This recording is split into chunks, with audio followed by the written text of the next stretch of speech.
साथियों, हम 8वां वीडियो बना रहे हैं और इस वीडियो के अंदर जो उन्होंने राष्ट्रीय नस्लीय चेतना को जगाने का जो आह्वान किया था, हमारे देश के अंदर आरएसएस ने किस तरीके से इस राष्ट्रीय चेतना के जो अभियान है उसको चलाया।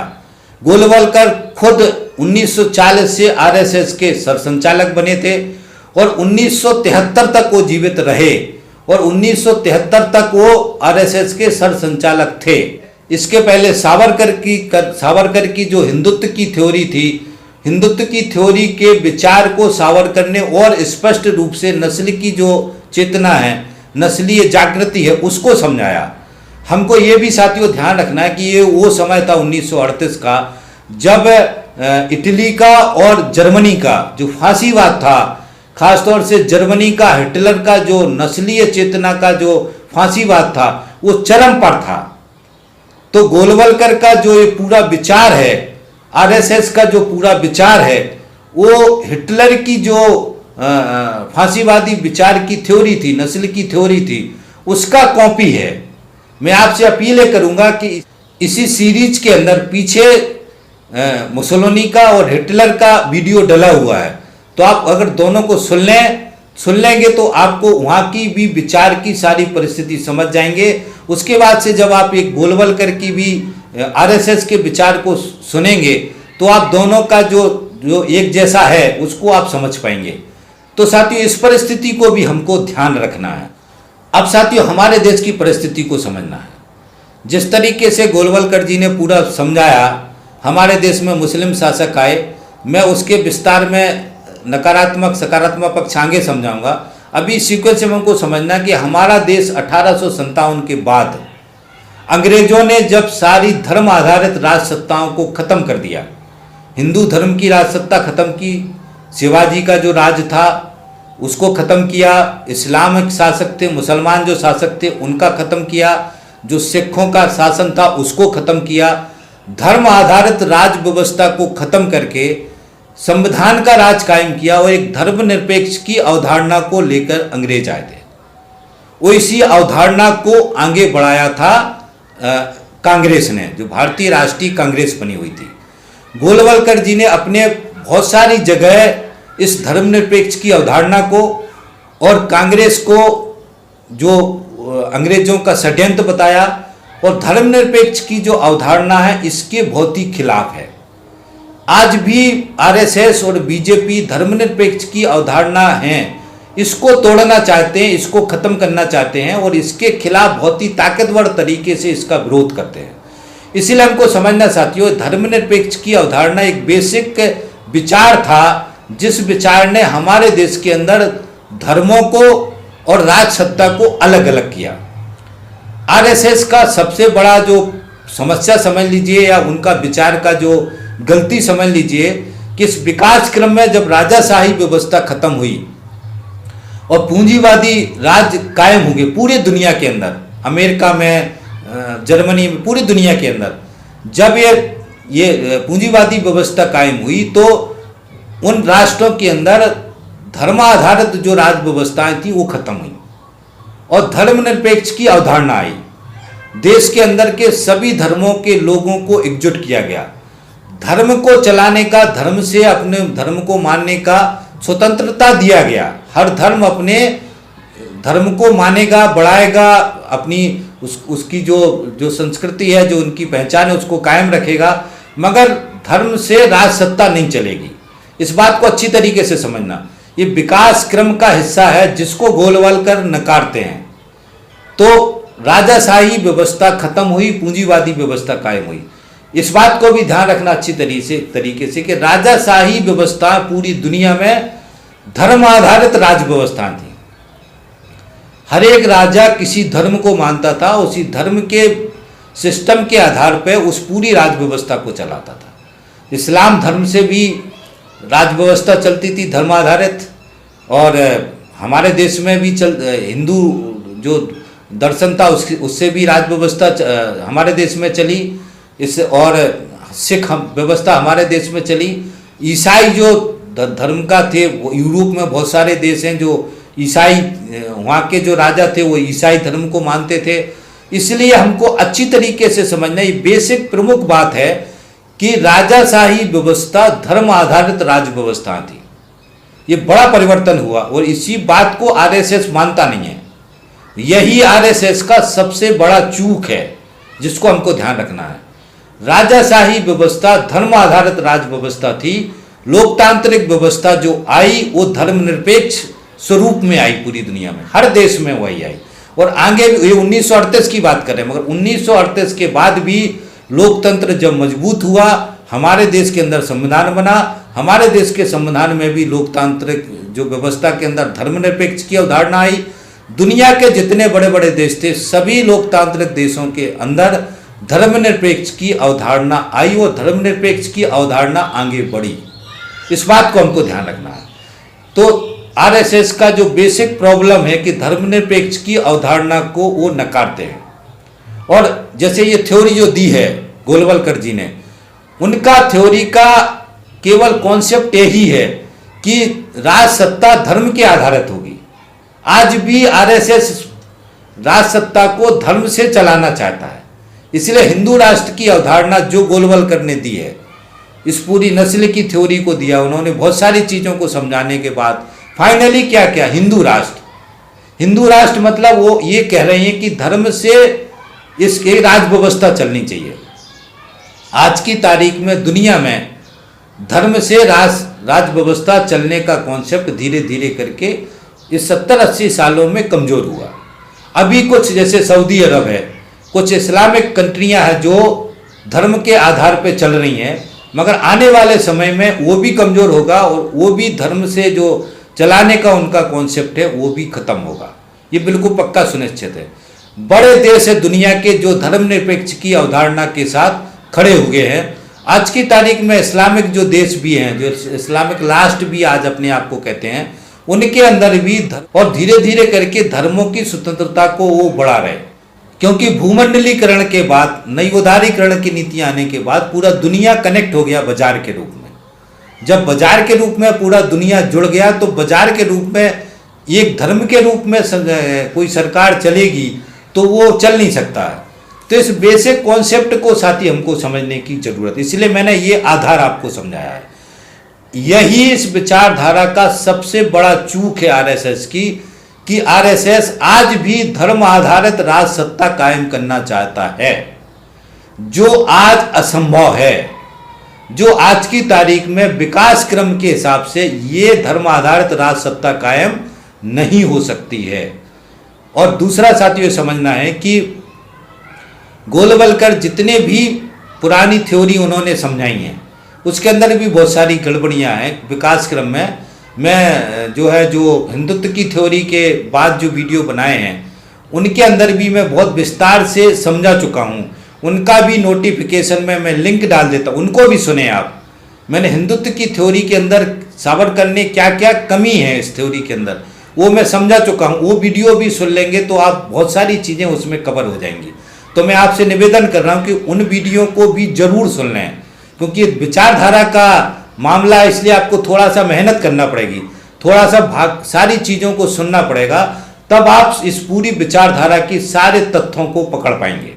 तो साथ ही विकास क्रम में हमको समझना है कि जब 1857 के बाद हमारे देश के अंदर जो एक अंग्रेजों ने एक सत्ता कायम की, जो एक धर्मनिरपेक्ष की अवधारणा के साथ उसको चलाने की कोशिश कर रहे थे, वो उसी के साथ में अंग्रेजों ने आगे धर्मों का लड़ाई कराया।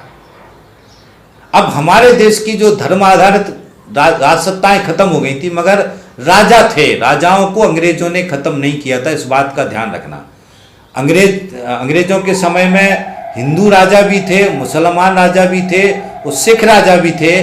ये वो राजा थे जो अंग्रेजों के साथ सामने सरेंडर हो गए थे, अंग्रेजों के साथ चल रहे थे, मगर राजा थे। इस बात को हमको ध्यान रखना है। मगर धर्म आधारित राज सत्ताएं खत्म हो चुकी थी, इस बात को भी हमको ध्यान रखना है।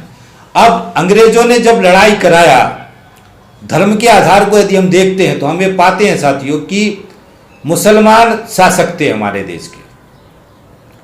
मुसलमान बड़ी संख्या में ताकतवर शासक थे।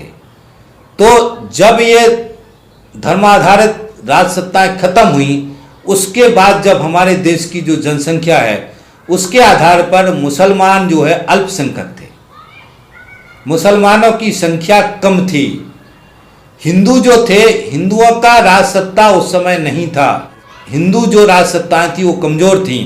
मगर इसके बावजूद हमारे देश के अंदर जो हिंदू धर्म का जो एक दर्शन था, वो पुरातन से दर्शन हमारे देश के अंदर मजबूत था, जिसके कारण से वो जीवन जीने की जो पद्धति थी, कौन सी हिंदू धर्म जिसको हमने कहा, उस पूरी पद्धति को मानने वाले लोग बहुसंख्यक थे। ये हमको ध्यान रखना है। इसीलिए क्या क्या तस्वीर देश के सामने थी कि जो शासक थे वो अल्पसंख्यक हो गए, जो जनता थी वो बहुसंख्यक हो गए, जो शासक नहीं थे हिंदू वो बहुसंख्यक हो गए। उसके अलावा जो सिख थे वो भी अल्पसंख्यक थे। तो हमको ये समझना है। और उसके अलावा चौथे जो ईसाई थे, ईसाई धीरे धीरे करके बढ़ रहे थे और ईसाई भी हमारे देश के अंदर अल्पसंख्यक के रूप में थे। यानी तस्वीर क्या थी कि बहुसंख्यक जनता धार्मिक रूप से हिंदू धर्म की जो जीवन जीने की पद्धति थी उसके साथ थे। दूसरा बड़ा समुदाय था जो मुसलमान थे, जो अल्पसंख्यक थे। उसके आगे सिख थे, उसके बाद से ईसाई थे और इनकी संख्या कम थी। तो ये तस्वीर हमारे देश की थी धार्मिक रूप में। अंग्रेजों ने हिंदुओं का और मुसलमानों का विवाद कराया। उसके वीडियो भी मैं इस इतिहास में पीछे डाल चुका हूँ इसी सीरीज में, अगर आप उसको आप सुने।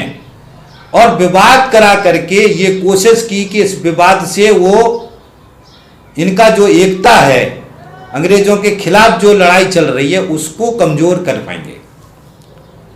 और इसके बाद से फाइनली एक चीज और चल रही थी, हमको ध्यान रखना है कि इसी समय हिंदू धर्म के अंदर धर्म सुधार आंदोलन चल रहा था, जिसके अंदर राजा राम मोहन राय से लेकर के स्वामी विवेकानंद, आर्य समाजी, बहुत सारी संस्थाएं थी जो धर्म के अंदर सती प्रथा, बाल विवाह, बहुत सारी जो कुरीतियां थीं, जो हिंदू धर्म के अंदर भी बहुत सारी मनुस्मृति के आधार पर कुरीतियां थीं, उनका विरोध चल रहा था। आर्य समाज के रूप में आर्य समाजी जो थे वो विरोध कर रहे थे, और भी समाज सुधारक थे वो उसके खिलाफ लड़ रहे थे। ये भी ध्यान रखना है।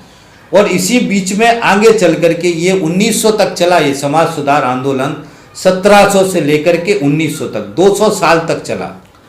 इसी समय में ये भी ध्यान रखना है साथियों कि धार्मिक पहचानें भी इसी समय में जागृत हुई। अंग्रेजों के समय में सभी को स्वतंत्रता थी।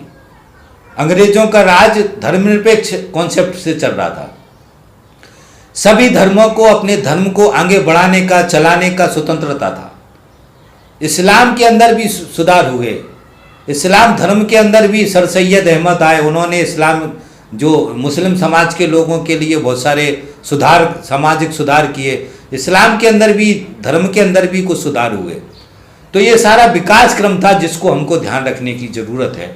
और इसी विकास क्रम के आगे 1900 के बाद से फिर ये हिंदू राष्ट्र की जो अवधारणा है इसका जन्म हुआ।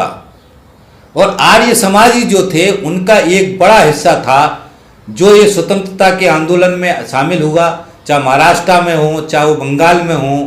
तो महाराष्ट्र और बंगाल दो सेंटर मैन थे। और उसके बाद से ये जो है यहाँ से एक धर्म आधारित राज व्यवस्था कायम करने का कॉन्सेप्ट हिंदू धर्म के लोगों ने किया। इनकी समझ ये थी कि अंग्रेजों के ख़त्म करके हिंदू राष्ट्र हम कायम करेंगे, ये ध्यान रखना है। और जब ये समझ पैदा हुई, क्योंकि ये बहुसंख्यक थे, उसी के बाद से जब ये समझ आगे बढ़ी, उसके बाद से फिर ये 1920 में सावरकर आए, उन्होंने हिंदुत्व की थ्योरी दी। और सावरकर ने मातृभूमि, पितृभूमि, पुण्यभूमि का कॉन्सेप्ट दिया। इसके पहले ये मातृभूमि, पितृभूमि और पुण्यभूमि और हिंदुत्व का ये कोई सामूहिक रूप से कोई कॉन्सेप्ट नहीं था। ये भी अच्छी तरीके से ध्यान रखना। ये सावरकर लेके आए थे। वो इस कॉन्सेप्ट के बाद एक विचार मिल गया हिंदू राष्ट्र की परिकल्पना को। इसलिए मैंने इतिहास में भी समझाया कि क्रांतिकारी जो आंदोलन था उसमें भी शुरुआती जो क्रांतिकारी थे वो धर्म से ओतप्रोत थे और उसके बाद से जैसे ही 1906 के बाद 1910 के बाद जो बंगाल का क्रांतिकारी आंदोलन था, पंजाब का क्रांतिकारी आंदोलन था, वो धर्मनिरपेक्ष की अवधारणा के साथ जुड़ा। उसके बाद से ये धर्म आधारित जो कॉन्सेप्ट था ये अलग हो गया, वो धर्मनिरपेक्ष की अवधारणा आगे बढ़ी। तो आप ये पाएंगे कि एक समय था 1900 से लेकर के 1920 के बीच में भी एक बहुत लंबा संघर्ष चला धर्म का, और बिना धर्म का, धर्मनिरपेक्ष की अवधारणा का और धर्म की अवधारणा का, ये खासतौर से विचारधारा का लड़ाई कहाँ चला, सावरकर थे और ये आपका महाराष्ट्र में और बंगाल में। तो ये दोनों चीज़ें भी हमको अच्छी तरीके से ध्यान रखनी है। इसके बाद साथी क्या हुआ, 1920 के बाद जैसे ही सावरकर ने कॉन्सेप्ट दिया, यहाँ से एक विचार मिला। और आपको याद होगा 1918-1914 में युद्ध के बाद से इटली में और जर्मनी में फांसीवादी विचार शुरू हुआ, और फांसीवादी एक राष्ट्रवाद की अवधारणा, राष्ट्रीयता की अवधारणा शुरू हुई, जिस अवधारणा को हमारे देश के अंदर हिंदू राष्ट्र की जो परिकल्पना थी, उनके विचार थे, उन्हीं के तरीके का विचार जर्मनी में शुरू हुआ। जर्मनी के इतिहास में देखेंगे राष्ट्रीय स्वयंसेवक संगठन के कॉन्सेप्ट के साथ ही वहाँ पे जर्मनी में भी, इटली में भी संगठन बने और कॉन्सेप्ट बना, उसी के अंदर राष्ट्रवाद, उसी के अंदर अति राष्ट्रवाद, ये सारी थ्योरी वहीं से पैदा हुई। वहाँ की थ्योरी को कॉपी किया हमारे देश के जो हिंदू राष्ट्र की अवधारणा के ये लोग थे। उसी समय सावरकर ब्रिटेन गए थे, वहाँ उन्होंने पढ़ा, बहुत सारी जानकारी को इकट्ठा किया, सारी विचारधाराओं को जाना, और आप ये देखेंगे कि धीरे धीरे करके आगे ये पूरी अवधारणा 1925 में जो आरएसएस बना, राष्ट्रीय स्वयंसेवक संघ बना, ये राष्ट्रीय स्वयंसेवक संघ का नींव बिल्कुल वैसे भी रखा गया था जिस तरीके से इटली में मुसोलिनी ने रखा था और जर्मनी में हिटलर ने रखा था। ये बात को हमको ध्यान रखना है, इसका कनेक्शन यहाँ से है। और हमारे देश के सारे आरएसएस के लोग मुसोलिनी से भी मिल के आए, उसका कॉन्सेप्ट, उसका राष्ट्रवाद समझ के आए, और बहुत सारे आरएसएस के लोग जर्मनी भी होके आए और वहाँ का जर्मनी का जो राष्ट्रवाद था, जर्मनी का जो फांसीवाद था, उसका अध्ययन करके आए। उसी आधार पर हमारे देश के अंदर आरएसएस ने एक राष्ट्रवाद की अवधारणा को जन्म दिया। तो तीनों चीजें ये जुड़ी हुई थी, इसको हमको ध्यान रखना है। आगे चल करके जर्मनी में जो हुआ, नस्ल के आधार पर एक नाजी और जो उन्होंने पूरा राष्ट्र कायम किया, उसी विचार से हमारे देश के अंदर आरएसएस हिंदू राष्ट्र की अवधारणा से धर्म आधारित एक राष्ट्र सत्ता कायम करना चाहता था, जिसके आधार पर उन्होंने इसी नस्ल की चेतना को आगे बढ़ाने का कॉन्सेप्ट लिया। तो 1925 से ये राष्ट्रीय स्वयंसेवक संघ बना, इस बैकग्राउंड को ध्यान रखना है। उसके बाद से ये किताब है गोलवलकर ने लिखी सावरकर की थ्योरी के आने के बाद। फिर 1938 में मैं बता दूं, 1938 में हिटलर का और मुसोलिनी का फांसीवाद चरम पर था। तो उस सब परफेक्ट से ध्यान रखते हुए ये गोलवलकर जी ने ये कॉन्सेप्ट दिया था, इसको हमको ध्यान रखना है। ये मैंने बैकग्राउंड समझाने की आपको, मुझे उम्मीद है कि आप ये बैकग्राउंड पकड़ गए होंगे। और आपसे अपील है कि पीछे के आप वीडियो सुन लें, बहुत सारे जो आज़ादी के आंदोलन वाले वीडियो है, अगर आपका इंटरेस्ट है तो पीछे के वीडियो सुन लेंगे तो आप ये जो मैंने समझाया ये और अच्छी तरीके से स्पष्ट हो जाएगा। अब इसको मैं यहीं छोड़ देता हूँ, इसके आगे चर्चा शुरू करता हूँ।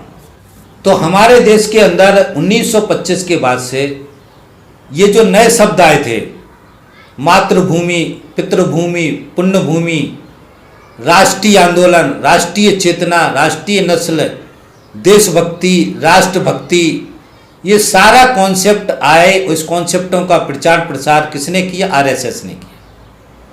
और ये सारा आरएसएस का जो कॉन्सेप्ट है, शब्दों का अर्थ भी समझना है।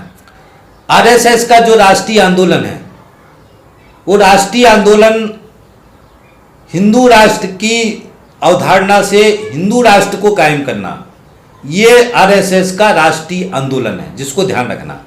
और राष्ट्रीयोत्तर जिसको गोलबल करने कहा, राष्ट्रीय और राष्ट्रीयोत्तर क्या है? राष्ट्रीय काम क्या है?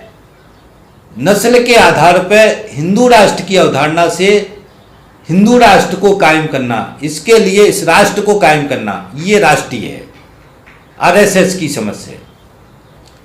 अब अगला शब्द आता है देशभक्ति। देशभक्ति क्या है?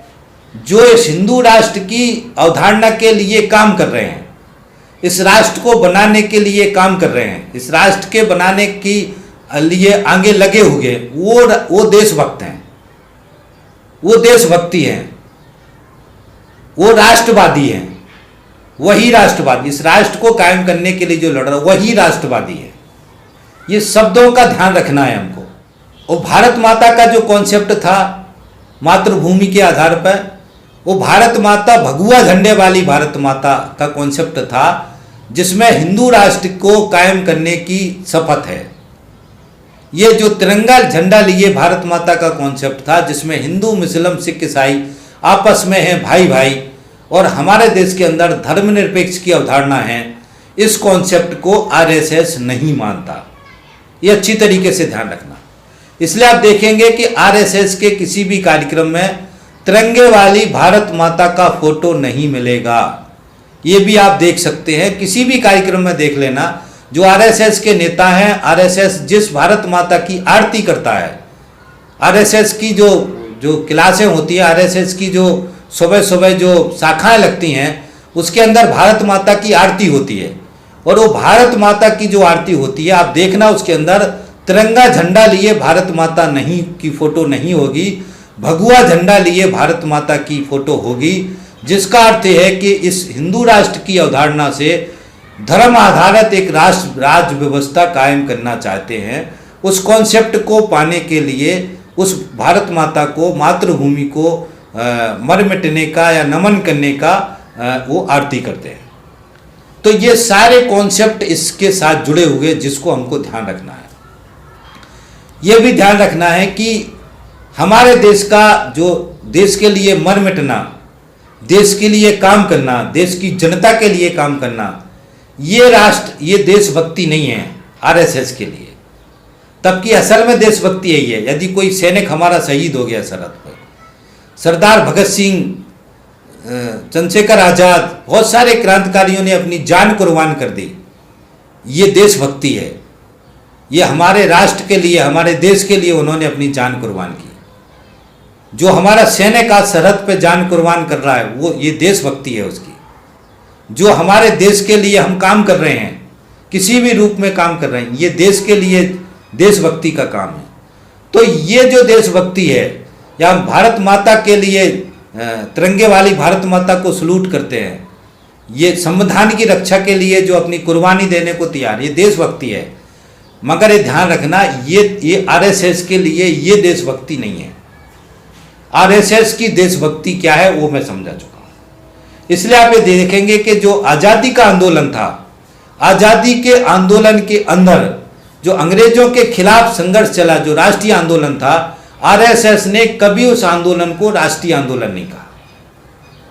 आज़ादी के आंदोलन को आरएसएस ने कभी राष्ट्रीय आंदोलन नहीं कहा।